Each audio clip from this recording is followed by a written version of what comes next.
예루살렘 교회의 중요한 직분을 감당하고 있던 스데반 집사가 예루살렘 성 밖에서 돌에 맞아 처형을 당하였습니다. 예루살렘 교회에 큰 핍박이 이제 오게 되었습니다. 이미 말씀드렸지만 교회는 핍박으로 인해서 교회가 사라지지는 않습니다. 교회는 핍박이나 고난이나 전쟁이나 어떤 재정적인 어려움으로 교회는 그 생명력을 절대 잃지 않습니다. 교회의 생명력을 잃는 경우는 하나님의 복음, 하나님의 말씀이 사라졌을 때에 교회는 그 생명력을 상실하게 됩니다. 예루살렘 교회에는 핍박이 있었습니다. 고난도 있었습니다. 실제로 순교를 당하는 일도 있었습니다. 그러나 그 교회의 생명력이 절대로 사라지지 않았습니다.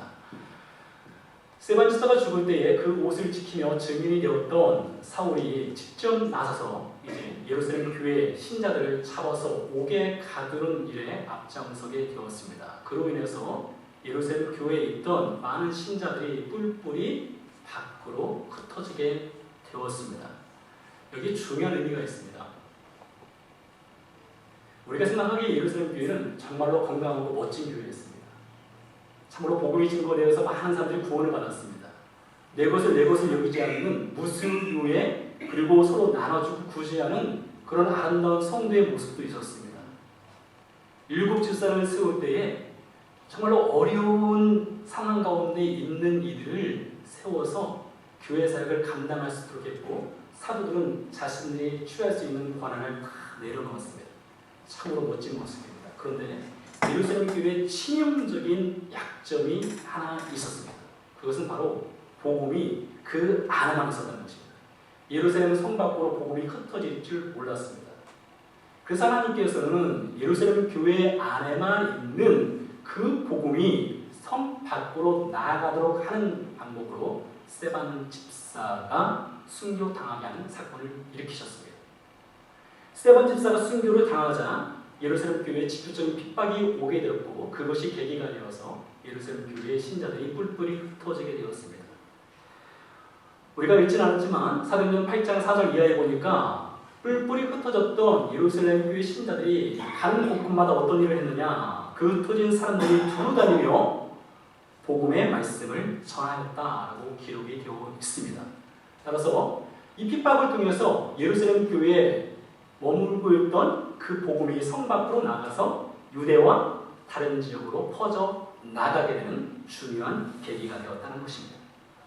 그 중에 오늘 본문에 빌립이라는 사람이 등장하는데, 빌립 역시 스데반과 함께 예루살렘 교회의 집사로서 사역을 했던 사람입니다. 빌립이 예루살렘 교회 핍박을 피해서 예루살렘에서 북쪽으로 약 30마일 떨어진 사마리아 지역으로 가서 복음을 전하게 되었습니다. 빌립이 하나님의 복음과 함께 귀신을 내어쫓는 능력, 병든 자를 일으키는 능력, 중풍병자를 일으키는 능력, 그 능력을 보고 많은 사마리아 사람들이 복음도 듣고 그 능력도 보고 예수님을 따르고 믿게 되었습니다. 그 중에 시몬이라는 사람이 있었습니다. 이 시몬이라는 사람은 사도행전의 저자인 누가의 증언에 의하면 그는 마술사였습니다. 여기서 마술사라는 것은 헬라어 원어적인 의미로 볼 때는 그는 악한 영의 힘을 빌어서, 악한 영이 그 안에 있어서 그를 통해서 놀라운 능력을 행하는 사람이었습니다. 단순히 속임수로 마술을 하는 것이 아니라 정말로 그 능력이 있었습니다. 그래서 그를 많은 사람들이 추종하고 따랐습니다. 말씀해 보니까 낮은 자에서 높은 자까지 그를 추종했다라고 기록이 되어 있습니다. 근데 그런 시몬조차도 빌립이 전하는 하나님의 복음과 그 능력을 보고 믿고 세례를 받았습니다. 13절입니다. 13절에서 누가는 이렇게 증언합니다. 시몬도 믿고 세례를 받은 후에 전심으로 빌립을 따라다니며 그 나타나는 표적과 그 능력을 보고 놀라니라 했습니다. 빌립이 오기 전까지 이 시몬은 자칭 큰 자였습니다. 그 스스로를 나는 큰 사람이라고 여겼고, 사마리아 사람들은 빌립이 그 시몬이 행하는 그 놀라운 능력을 보면서 그 안에 하나님의 놀라우신 능력이 있다라고 믿고 있었던 사람이 바로 시몬이었습니다. 그런데 그가 복음을 들은 것입니다. 그리고 세례까지 받은 것입니다. 그리고 열성신자가 되어서 빌립을 열심히 쫓아다녔습니다. 이게 13절 말씀입니다. 예루살렘 교회에 남아있던 사람들은 사도들이 남아있었습니다. 다른 신자들은 뿔뿔이 흩어졌지만 사도들 예루살렘 교회에 남아서 예루살렘 교회를 지키고 있었는데 예루살렘 교회에 있던 사도들이 사마리아도 하나님의 말씀을 들었다는 소식을 듣고 베드로와 요한을 파송을 했습니다. 여러분, 베드로와 요한은 예루살렘 교회의 가장 중추적인 역할을 하는 사람들입니다. 교회에서 파송할 때 누굴 파송해야 됩니까? 가장 뛰어난 능력 있는 사람을 파송을 해야 되는 거예요. 그래서 예루살렘 교회에 있던 베드로와 요한을 사마리아로 파송을 했습니다. 파송한 이유는 사마리아 사람들이 복음을 들었지만 그들이 아직 성령을 받지 못했기 때문에 성령을 받도록 하기 위해서 베드로와 요한을 파송하는 것입니다. 16절 말씀입니다. 이는 아직 한 사람에게도 성령 내리신 일이 없고 오직 주 예수의 이름으로 세례만 받을 뿐이더라. 우리가 이미 숙고해 본 대로 사도행전 2장에 오순절날 예수님의 제자들이 하나님의 성령을 받는 역사가 있었습니다. 그들이 성령 세례를 받은 이유와 받기 전의 삶은 판이하게 다릅니다. 여러분 아시지 않습니까? 예수님께서 골고다 언덕에서 십자가에 못 박혀 죽으셨을 때 제자들은 다 터졌습니다. 숨어버렸습니다. 예수님말로 돌아가고자 했습니다. 두려웠습니다. 무서웠습니다. 그게 제자들의 모습입니다. 예수님을 믿었으나 그들 안에 성령이 계시지 않으니까 그들은 죽음과 두려움에 공포에 사로잡힌 삶을 살아갈 수밖에 없었습니다. 그런데 오순절날 성령 세례가 임한 후에 그들의 두려움이 사라졌습니다. 그들은 더 이상 죽음을 두려워하지 않았습니다. 그리고 나아가서 담대하게 하나님의 복음을 전했습니다. 이게 성령 세례가 필요한 이유입니다. 성령께서 그들의 삶을 온전히 주관하자 하나님께 자신의 생명을 다 맡기고 나가서 복음을 전할 수 있는 담대한 하나님의 병사, 용사가 되었다라는 것입니다. 그런 의미에서 이 성령 충만은 매우 중요하다고 볼 수가 있습니다. 만약 사마리아 사람들이 예수님 믿고 세례를 받는 것으로 충분했다면 굳이 베드로와 요한이 나아가서 거기까지 가서 그들을 위해서 기도할 필요는 없었을 것입니다. 사마리아에 도착한 베드로와 요한이 예수님을 믿고 세례를 받은 사람들을 위해서 기도하고 안수하였을 때에 그들에게 성령이 임하였습니다. 근데 그 자리에 누가 있었느냐? 바로 옛날 마술로 사람들을 현혹하고 놀라운 능력을 행했던, 그러나 지금은 세례를 받고 예수님을 믿게 된 시몬이 그 자리에 있었습니다. 성령이 임하는 것을 보고 그가 깜짝 놀랐습니다. 여기서 주의해야 될 것은 베드로와 요한이 가서 기도하여 안수하여 성령이 임재하였다고 해서 베드로와 요한이 그들에게 성령을 준 것은 아닙니다. 사도행전 3장에 보니까 베드로와 요한이 이문에 앉은 안전뱅이를 일으킨 사건이 있었습니다. 은과 금은 내게 없거니와 내게 있는 것은 내게 주르니 곧 나사렛 예수의 이름으로 일어나 걸어라 하고 했을 때 40에서 된 안전뱅이가 일어나 걸었습니다. 우리가 잘 알고 있는 사건입니다. 그래서 예루살렘 지역에 있던 사람들이 그 베드로와 요한을 보고 몰려들어서 그들을 주목할 때 베드로와 요한이 뭐라고 했습니까? 사도행전 3장 12절에 말하기를 이스라엘 사람들아 이 일을 왜 놀랍게 여기느냐 우리 개인의 권능과 경건으로 이 사람을 걷게 한 것처럼 왜 우리를 주목하느냐. 그 말씀은 무엇입니까? 우리는 아무 능력이 없다는 것입니다. 우리 힘으로 이 안전되기를 일으킬 수 없다는 것이고 우리 힘으로는 성령을 줄 수 없다는 것입니다. 누가 성령을 주십니까? 하나님이십니다. 하나님께서 베드로와 요한을 통해서 성령이 임재하도록 역사하였다는 것입니다. 그래서 우리가 주목할 것은 베드로와 요한이 아닙니다. 우리가 주목할 것은 베드로와 요한을 통해서 일하시는 그 하나님을 주목해야 된다는 것입니다. 그런데 오늘 말씀 보니까 시몬은 마치 베드로와 요한이 하나님의 성령을 줄 수 있는 그 권능이 있는 것처럼 오해하고 착각을 했습니다. 그래서 그가 이렇게 말합니다. 19절입니다. 이르되 이 권능을 내게도 주어 누구든지 내가 안수하는 사람은 성령을 받게 하여 주소서라고 말합니다. 돈을 주고 이 성령을 주는 그 권세를 시몬이 사고 싶어 했던 것입니다. 그는 크게 오해하였고 크게 착각을 하였습니다. 시몬의 요청을 듣는 베드로가 그를 아주 엄하게 꾸짖는 장면이 20절 이하에 나옵니다. 20절입니다. 내가 하나님의 선물을 돈 주고 살 줄 생각하였으니 내 은과 내가 함께 망할지어다. 망해라 이렇게 말했습니다. 21절 보니까 네 마음이 올바르지보다다 했습니다. 23절에 보니까 네 마음이 악독하다. 너는 불의에 매어 있다 라고 말하고 있습니다. 여러분, 교회에 새신자가 된 사람이 바로 시몬입니다. 사실 성경 지식도 거의 없다라고 볼 수 있는 사람이고요. 그래서 그는 초신자입니다. 초신자고 아직 그는 옛생활의 모습이 아직 남아있는 사람일 수도 있습니다. 그렇기 때문에 그는 성령이 임하는 것을 보고 충분히 오해할 수 있습니다. 착각할 수 있습니다. 잘 모르니까 그럴 수 있습니다. 잘 모르니까 베드로와 요한이 성령 주나 보다, 나도 이거 돈 주면 살 수 있나 보다, 이렇게 생각할 수도 있는 것입니다. 단순히 시몬이 그렇게 오해하고 성경을 잘 모르기 때문에, 아직 교회의 초신자이기 때문에 그렇게 했다면 베드로가 이렇게까지 엄하게 꾸짖지는 않았을 것입니다. 오늘 베드로가 시몬을 향해서 엄하고 크게 꾸짖은 이유는 다른 데 있었습니다. 왜냐하면 베드로는 시몬 안에 있는 그 마음의 의도를 보았기 때문입니다. 단순히 오해해서 그렇게 말한 것이 아닙니다. 그 마음에는 특별한 의도가, 숨겨진 의도가 있는 것을 베드로가 보았기 때문입니다.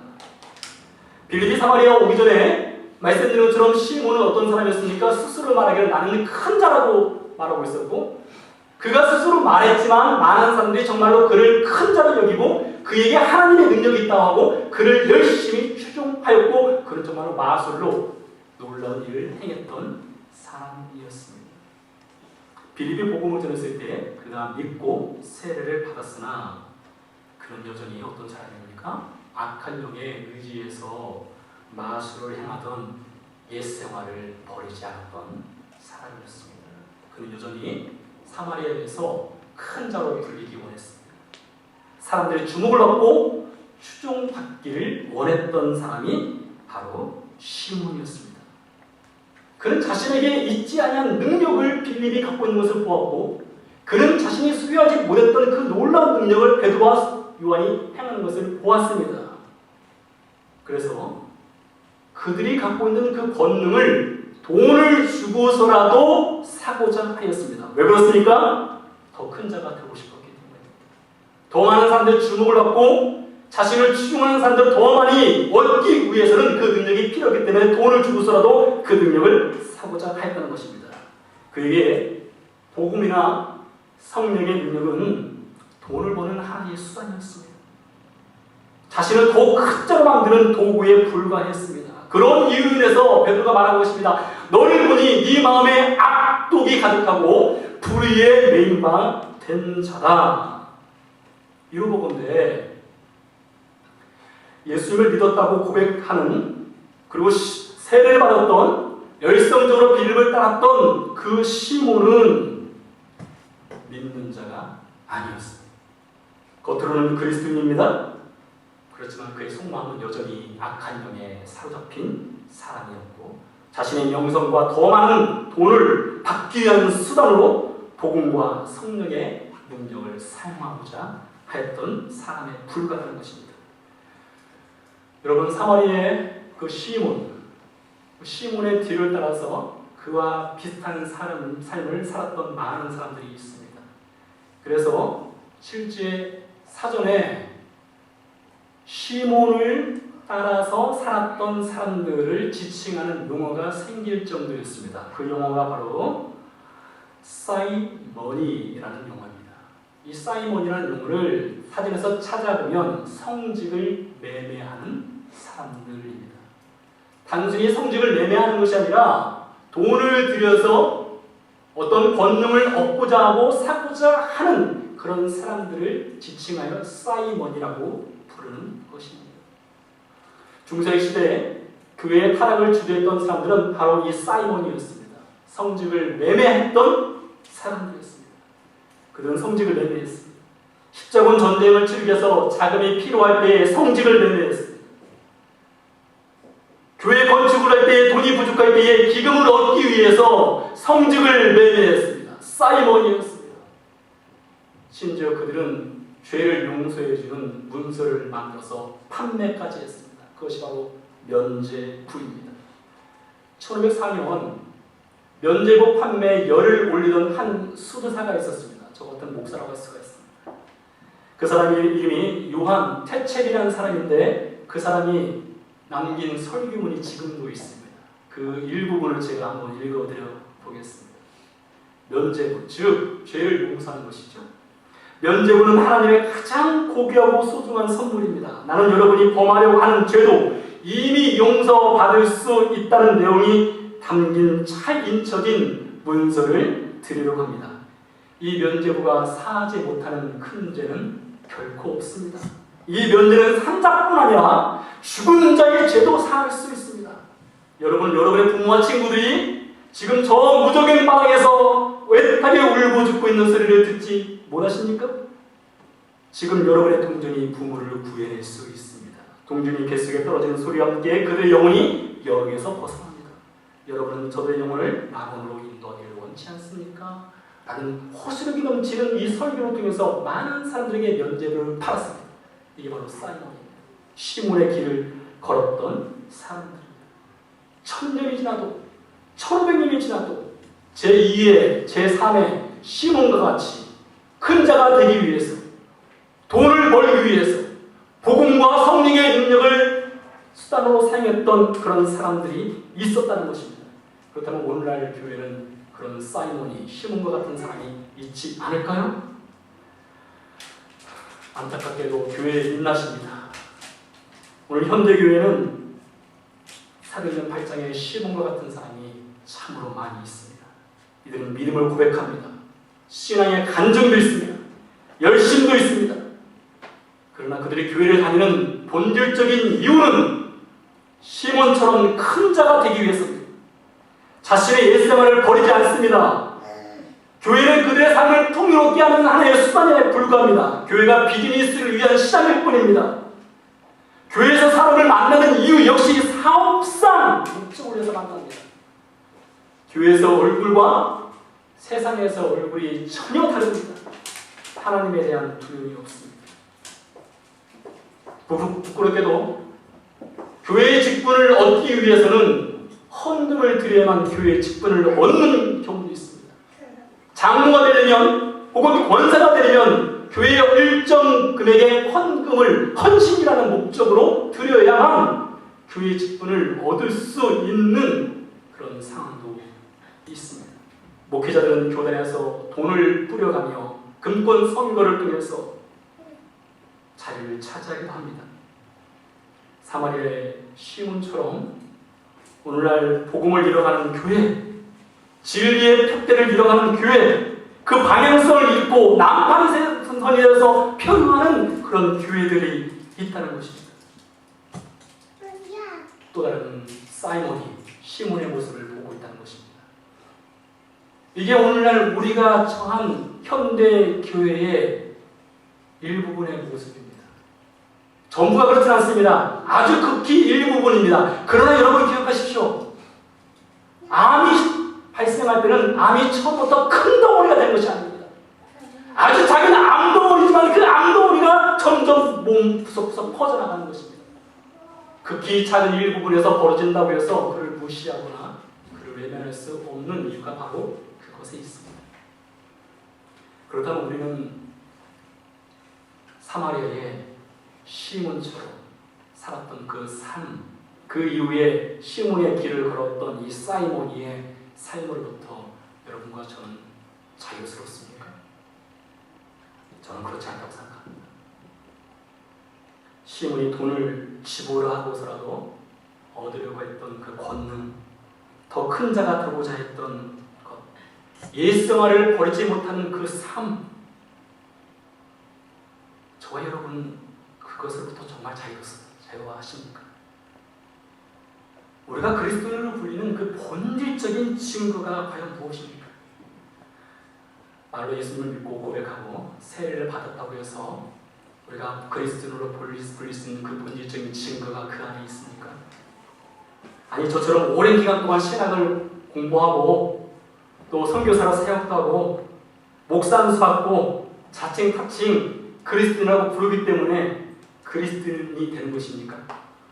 장로의 집사의 직분을 받았다고 해서 그리스도인 됨의 증거가 있는 것입니까? 그리스도인 됨의 증거는 before와 after, 예수님 믿기 이전과 믿고 난 이후의 삶에 분명한 경계선이 있다는 것입니다. 수십 년 동안 흡연을 해서 폐암 말기가 되어서 죽을 지경에 이르는 사람이 있다고 합시다. 이 사람인데 기적적으로 살아났습니다. 의사가 경고합니다. 당신 다시 한번 흡연을 하면 당신은 정말 죽을 것이요 라고 경고를 했습니다. 예수야말로 돌아가겠습니까? 정말로 죽을 고생을 하고 죽을 뻔했습니다. 흡연 때문에요. 근데 살아났어요. 다시 예수야말로 돌아가지 않을 것입니다. 하물며 예수님께서 우리를 위해서 십자가에서 죽으심으로 우리를 용서하셨다는 그 사실이 분명한데 예수야말로 돌아가시겠습니까? 사마리아 시몬이 예수님을 믿었다고 해서 그가 세례를 받았다고 해서 그를 진정한 그리스도인이라고 할 수 없는 이유는 그가 여전히 비포의 삶에 그 두 발을 걸치고 있기 때문입니다. 여차하면 예수야말로 돌아가는 것입니다. 베드로는 그 예수야말을 버리지 않은 그 시몬을 향해서 21절에 이렇게 말합니다. 하나님 앞에서 내 마음이 바르지 못하니 이 도에는 내가 관계도 없고 분길 뗄것도 없느니라. 그는 진정한 그리스도인이 되지 못했습니다. 그는 하나님과 전혀 상관없는 악한 영에 사로잡힌 마술사의 삶을 여전히 고수하고 있었습니다. 두렵고 떨리게도 성경에는 이 사마리아의 시몬처럼 살았던 삶을 보여주는 많은 사람들이 성경시에도 있었습니다. 여러분, 예수님을 많은 사람들이 따랐습니다. 예수님으로부터 많은 은혜를 받았습니다. 그러나 그들이 예수님과 자신의 코드가 맞지 않으면 바로 등을 돌렸습니다. 뒤로 돌아섰습니다. 유다가 그렇지 않습니까? 바울이 이렇게 말합니다. 디모데후서 4장 10절에 보니까 그 사랑하는 영적 아들 디모데에게 편지를 쓰는데 그 내용 중에 이런 말이 있습니다. 대만은 이 세상을 사랑하여 나를 버리고 데살로니가로 갔고. 예수야말을 버리지 못한 바울의 동역자가 있었다는 것입니다. 마태복음 7장 21절 이하에 우리가 듣기 거북한 말씀이 나옵니다. 나더러 주여 주여 하는 자마다 천국에 다 들어갈 것이 아니요 다만 하늘에 계신 내 아버지의 뜻대로 행하는 자라야 들어가리라. 그날에 많은 사람들이 나더러 이르되 주여 주여 우리가 주의 이름으로 선지자 노릇하며 주의 이름으로 귀신을 쫓아내며 주의 이름으로 많은 권능을 행하지 아니하였나이까. 그때 내가 그들에게 밝히 말하되 내가 너희를 도무지 알지 못하니 불법을 행하는 자들아 내게서 떠나가라. 누구에게 하는 말입니까? 교회 밖에 있는 사람들이 하는 말이 아니라 교회 안에 있는 저와 우리에게 하는 엄중한 주님의 경고입니다. 자칭 타칭 그리스도인이라고 믿고 살아가고 있는 우리에게 하는 말씀입니다. 사마리아의 시몬이 예수야말을 놓지 못했었습니다. 큰 자가 되기 원했습니다. 그래서 돈을 주고라도 그 권능을 사고자 했습니다. 그런데 참 하나님의 은혜는 놀랍고 놀랐습니다. 그럼에도 불구하고 그 예수야말을 붙잡음에도 불구하고 성령과 복음을 자신의 돈벌이로 이용하였음에도 불구하고 하나님의 은혜가 그에게 있었습니다. 22절 말씀입니다. 같이 읽겠습니다. 그러므로 너희 약함을 회개하고 주께 기도하라. 꼭 마음에 품은 것을 사하여 주시리라. 회개하면 그리고 돌이키면 마음에 품은 그 악한 생각도 악한 영에 사로잡힌 그 생활도 그 옛 생활도 큰 자가 되기 원했던 그 삶도 회개하고 돌이키기만 하면 우리 주님께서 용서해 준다는 것입니다. 예수께서 불법을 행하고 자칭 그리스도인이라고 이며 선지자 노릇하고 많은 권능을 행했다는 사람이 그 심판의 날에 주 앞에 섰을 때에 내가 너희를 도무지 알지 못한다, 나를 떠나라. 그날에는 소망이 없습니다. 그날에는 심판뿐입니다. 그러나 그날이 오기 전까지는 여전히 소망이 있습니다. 어떤 소망이 있습니까? 우리가 회개하고 돌이키기만 한다면 주님께서 용서해 주시는 그 소망이 있다는 것입니다. 시몬에게 있었던 그 소망, 그 회개의 소망이 우리에게 있다는 것입니다.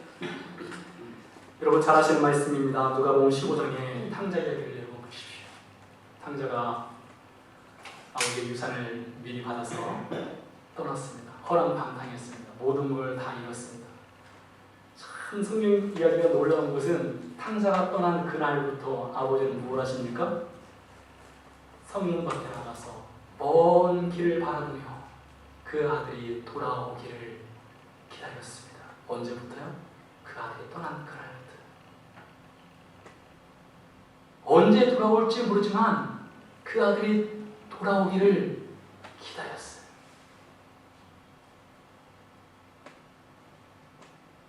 최근에 인터넷을 통해서 한 아이를 잃어버린 부모 이야기를 접할 수 있게 되었습니다. 40년이 지났습니다. 아이를 잃은 지 40년이 되었어요. 근데 그 40년 동안 그 아이를 기다리고 있어요. 여전히 그 아이를 기다려요.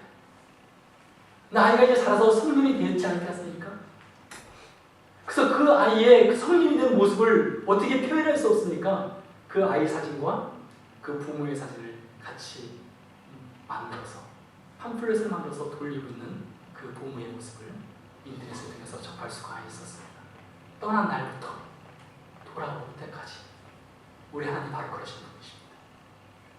사이먼을 행했을지라도 시몬처럼 살았을지라도 옛생활로 돌아갈지라도 회개하고 돌이키기를 기다리시는 그 하나님, 성문 밖에서 여전히 그 아들이 돌아오기를 기다리는 그 아버지처럼 기다리고 계신다는 것입니다.